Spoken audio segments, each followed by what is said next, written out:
Fala galera, beleza? Tudo bem? Aqui é o professor Luiz Paulo, né? Queridos alunos do nono ano, a gente vai ver uma matéria fundamental aí, né, na nossa história do Brasil, dando continuidade à nossa saga, né, de compreensão aí do século XX, os acontecimentos, né, os fatos que marcaram esse século XX no Brasil e no mundo. Então a gente volta agora, né, os nossos olhos novamente aqui para o Brasil, né? A gente vai estudar agora aí o período compreendido como o período democrático, né, de 1945 até 1964. Cabe dizer que de 1930 a 1945, na nossa história do Brasil, nós costumamos dizer que foi o período compreendido como a Era Vargas, e aí depois, né, esse período da Era Vargas, pelo menos de 1937 até 1945, foi um período ali que Vargas governou o país, né, numa espécie de ditadura. E aí, depois de 1945 a 1964, então nós vamos aí para o período democrático, podemos dizer assim, o primeiro grande período democrático na história, né, da nossa história política aqui do Brasil. Então, tomar cuidado, porque às vezes você vai resolver alguma questão, vai fazer alguma prova, pode ter alguma pegadinha. Lembre-se, então, né, quando a gente fala de ditadura, já existia no Brasil, de 37 a 45, a ditadura do Estado Novo, né, do presidente Getúlio Vargas, não confundir, porque depois de 1964 a 1985, a gente vai viver um outro período, né, de ditadura, mas isso serão cenas aí que nós vamos tratar nos próximos capítulos, né? Então, seja bem-vindo aí à nossa aula. Perceba que não por acaso, né? Eu estou com um cenário aqui atrás de mim. Esse cenário, né, remonta à construção de Brasília, né? A construção de Brasília nos anos 50. Eu poderia ter escolhido uma imagem de Brasília já pronta para colocar aqui atrás, né? De cenário, mas eu fiz questão de que nesse cenário aparecesse Brasília em construção como uma forma, né, crítica ou uma forma provocativa de dizer que a nossa política, que, né, a nossa democracia, né, o nosso país ainda está em fase de construção, né? Nós somos ainda uma nação jovem, ainda vamos falhar, errar ainda muito até encontrarmos aí os melhores caminhos de uma democracia possível, tá ok? Então vamos começar aí a entender esse período que vai de 1945 até 1964, compreender quem, né, quais foram e quem foram aí os presidentes, entender aí os antecedentes que levaram aí a este período democrático, né? A gente dá aí esse nome de período democrático que vai de 1946 até 1964, que foi de fato aí uma fase da nossa história em que nós fomos aí por uma experiência de democracia, né? Então, uma das primeiras formas aí de revolta ou de questionamento daquele governo ainda do Getúlio Vargas, né? Do período de 37 a 45, conhecido como Estado Novo, foi o Manifesto dos Mineiros, né?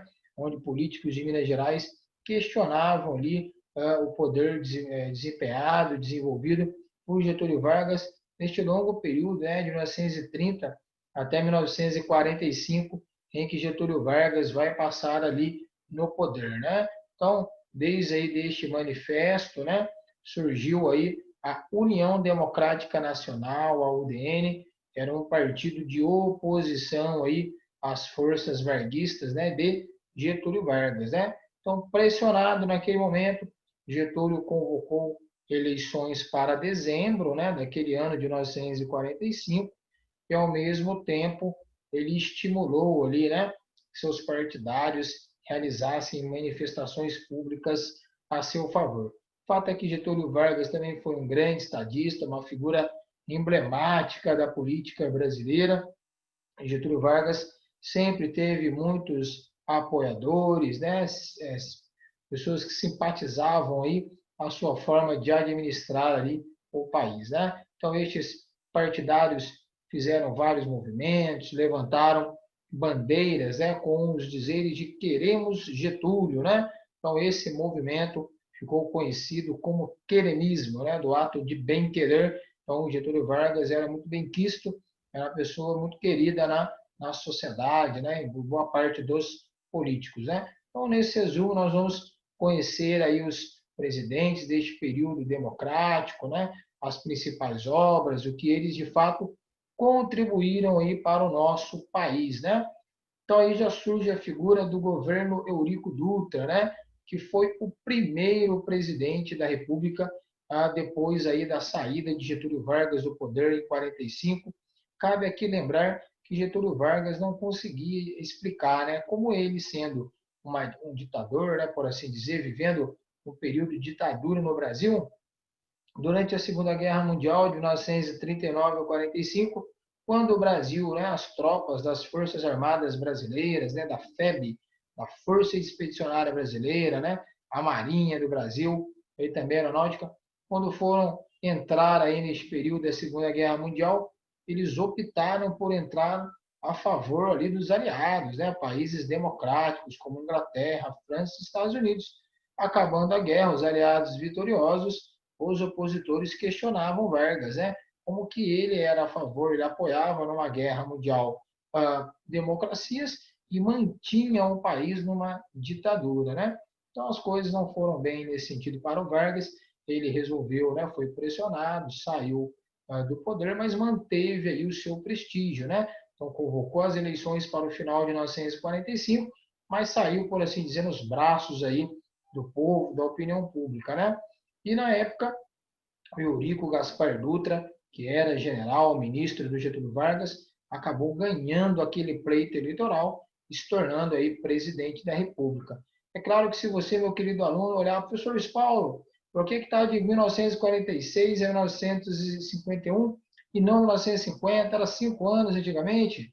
Era, meu querido. Então, naquela época, os mandatos ali, né, naquele período de 5 anos, né? Então havia, e o Dutra, né? Haviam dois principais candidatos, né, às eleições de 45, né, organizadas ainda no governo do Getúlio Vargas, ele, Eurico Gaspar Dutra, que era do PSD, né, Partido Social Democrático, e o Juarez Távora, que era da UDN, né, a União Democrática Nacional, que era contrária ao Getúlio Vargas, né? Então o povo foi às urnas, o Dutra era uma figura ligada ali, né, ao Getúlio Vargas e não teve dificuldades para ganhar, né? Então sagrou-se aí presidente eleito, né? Então em plena Guerra Fria, o presidente Dutra vai romper relações com a União Soviética, né? Se colocando, se polarizando, se alinhando ali pelo lado dos Estados Unidos, né? Naquele momento, né? Uma democracia. Estados Unidos de longa data sempre foi aí um aliado, um parceiro do Brasil, né? Para dar um preparo melhor aos oficiais que estavam se preparando, sobretudo aí do Exército, ele que era militar, o general Eurico Gaspar Dutra, ele vai ser responsável pela criação, pela construção da ESG, né, que é a Escola Superior de Guerra, né? Então, nesta importante escola, né, do Estado-Maior das Forças Armadas Brasileiras, né, começou a se desenvolver as estratégias, né, as políticas de segurança nacional do Brasil, né? Dutra vai convocar as grandes empresas americanas, uma vez que ele se alinhou ali do lado, né, dos Estados Unidos contra, né, a União Soviética, né, nesse período da Guerra Fria. Ele vai conclamar aí as grandes empresas americanas a se instalar no Brasil, né, dando ali todas as facilidades, doando terrenos, criando isenção de impostos, liberdade para mandar os lucros, né, das multinacionais para os seus países de origem, né? Então aí também o Brasil figurava-se no mundo como um país que tinha uma mão de obra barata naquela época, né? Então valia a pena as multinacionais virem para o país para poder explorar não só a mão de obra, mas esse grande mercado consumidor que é o Brasil, né? Então durante o seu governo foi criada aí a Constituição de 1946, essa Constituição pós ali esses 15 anos de Getúlio Vargas, vão trazer aí algumas características para a vida democrática do Brasil. Então, essa Constituição foi assinada, né, em 18 de setembro de 1946, foi a quarta Constituição deste período republicano, né, que teve origem lá em 1889, né, e perdura até os nossos dias de hoje, né? A atual Constituição vigente no país é chamada de Constituição Cidadã, foi aprovada em 1988, né, quando do fim da ditadura. Mas isso serão questões que nós veremos mais adiante, né? Então, esta quarta Constituição desse período republicano vai representar um avanço na democracia do nosso país em comparação ao período do Getúlio Vargas. Então, a Constituição ela reestabeleceu as eleições diretas para a escolha ali dos seus governantes em todos os níveis, né? Presidentes, governadores, prefeitos, deputados estaduais, federais, vereadores, né? Além disso, foram mantidas as eleições para senadores, né? Deputados estaduais, vereadores, que também estavam suspensas na época do governo do Getúlio Vargas, né?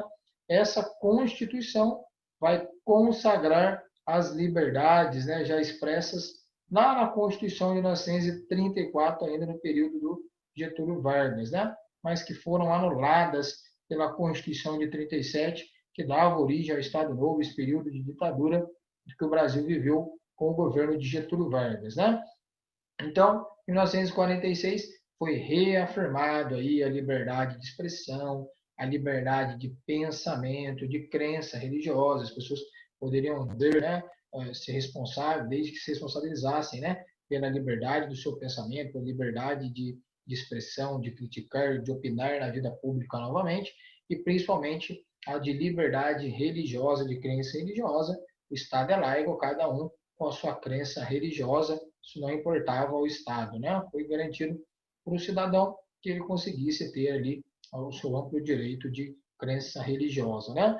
Garantia também a igualdade de todos perante a lei. Então, não importa qual religião que você professe, não importa a sua classe social, se você é rico, se você é pobre, se você é negro, se você é indígena, se você é branco, para a lei, perante a lei da Constituição, todos os brasileiros são iguais, né? Então, ali, a inviolabilidade do sigilo e de moradia.